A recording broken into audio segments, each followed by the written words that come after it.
Hello! I want to give you a little conundrum. My grandfather was a pilot for 28 years, yet he never flew a plane. How can that be, you might ask? Well, let's have a look at his pilot's license.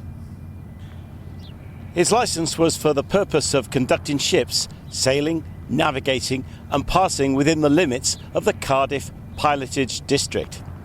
Yes, that's right. He was a pilot who navigated ships in and out of harbour.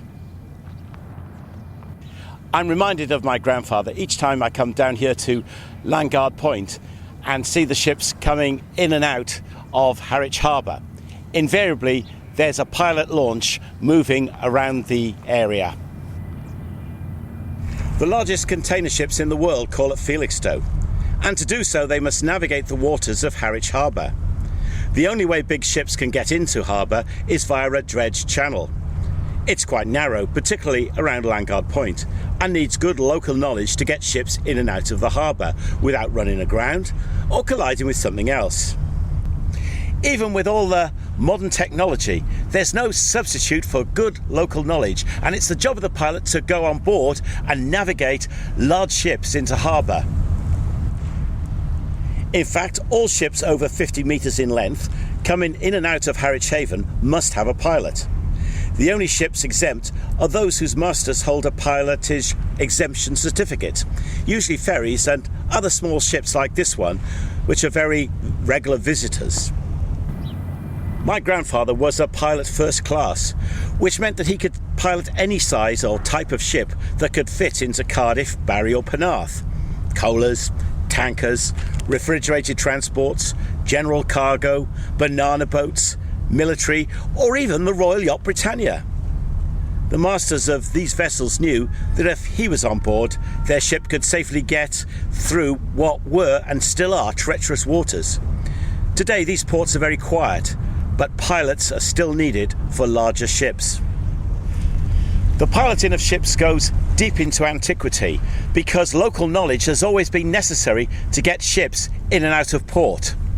Pilots are even mentioned in the Bible. Down the centuries, Christians have used the analogy of the pilot to describe the way in which God guides his people.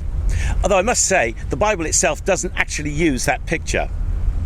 In the Victorian period, right up to the middle of the 20th century, there was quite a lot of literary, artistic and musical output that focused on Jesus as our pilot through life. Jesus, Saviour, pilot me over life's tempestuous sea. Unknown ways before me roll, hide in rock and treacherous shoal. Chart and compass come from thee. Jesus, Saviour, pilot me. Songs like these are inspired by the story in Matthew, Mark and Luke's Gospel of the way in which Jesus calms a storm on the Sea of Galilee by just telling it to be quiet. His disciples who were in the boat with him were afraid that the storm would drown them and were amazed at what Jesus did and said to themselves, "What kind of man is this? Even the winds and the waves obey him."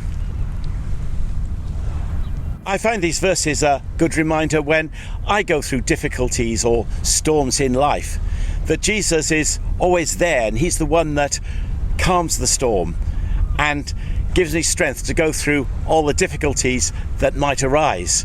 And that's the same for all people who trust and follow him.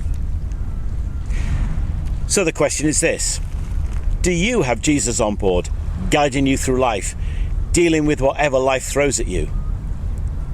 He doesn't guarantee us immunity from the storms of life, but he does give us the power to deal with them. Jesus said, "I have come in order that you might have life, life in all its fullness." The promise is that Jesus will bring us safely into God's harbour. Jesus said, "I am the way, the truth and the life. No one comes to the Father but by me." Do you want some direction in life? Some certainty about your future? Well, why not ask Jesus to come into your life and allow him to be your pilot and to guide you into God's safe harbour?